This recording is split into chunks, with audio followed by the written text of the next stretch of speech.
আসসালামু আলাইকুম সবাইকে। আজ বাচ্চাদের সাথে নিয়ে কলেজে বই আনতে গিয়েছিলাম।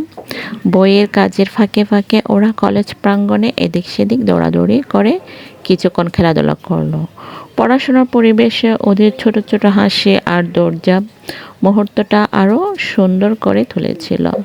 ব্যস্ততার মাঝেও বাচ্চাদের এই নির্ভেজাল আনন্দ মনটা ভরিয়ে দিল।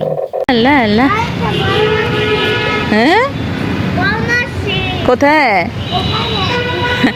এখানে বল মারছো যে? আচ্ছা, আসো, দুষ্টামি করিও না, এদিকে চলে আসো।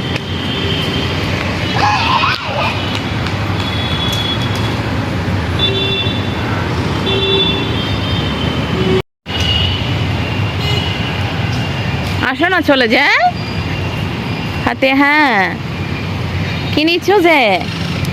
পাতা হয়েছে, পাতা নিও, নামো। একটা নিচ্ছ যে? আচ্ছা, আবার চলে যায়, দাঁড়া।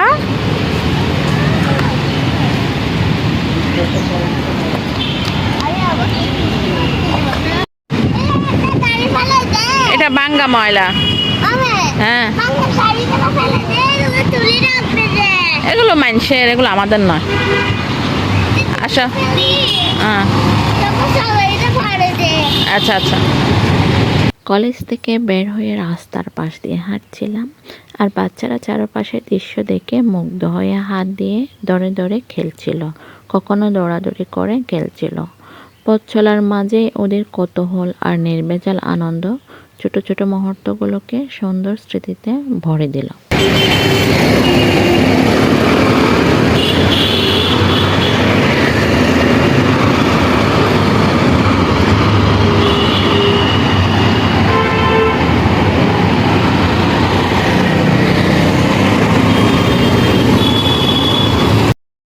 ফুচকার সব দেখে বাচ্চাদের চোখে মুখে আনন্দ ঝলমল করে উঠল। সঙ্গে সঙ্গে বলল, আমরা ফুচকা খাবো।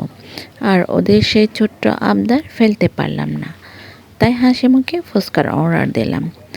মজাদার ফুচকা আর বাচ্চাদের খুশির মুহূর্ত, এই তো ছোট্ট ছোট্ট আনন্দে ভরা আমাদের দিন।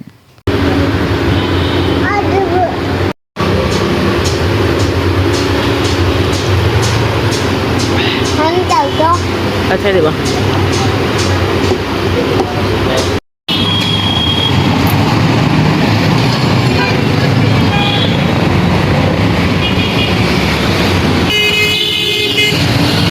বাড়ি ফিরে এসে আগে হাত মুখ ধুয়ে রান্নাঘরে ঢুকলাম।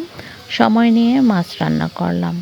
মশলা কষানোর গানে পুরো ঘরটা ভরে উঠল। রান্নার ফাঁকে ফাঁকে বাচ্চারা পাশে গুড়গুড় করছিল, কেউ গল্প করছিল, কেউ আবার দুষ্টামি। সব মিলিয়ে ঘরটা প্রাণচঞ্চল হয়ে উঠছিল। রান্না শেষ করে সবাই একসাথে খেয়ে নিলাম। তৃপ্তির সে অনুভূতিটা ছিল আলাদা। খাওয়া শেষে বাচ্চাদের সাথে মেঝেতে বসে খেলতে শুরু করলাম। কখনো হাসি, কখনো দৌড়াদৌড়ি, কখনো আবার ছোট্ট ছোট্ট আবদার। ওদের আনন্দই যেন আমার দিনের সবচেয়ে বড় পাওয়া। সারাদিনের ক্লান্তি, ব্যস্ততা সব কিছু ভুলিয়ে দিল এই সময়টুকু। পরিবারের সাথে কাটানো এমন সাধারণ মুহূর্তগুলোই আসলে জীবনের সবচেয়ে সুন্দর স্মৃতি হয়ে থাকে। Thanks for watching for my video. আল্লাহ হাফেজ।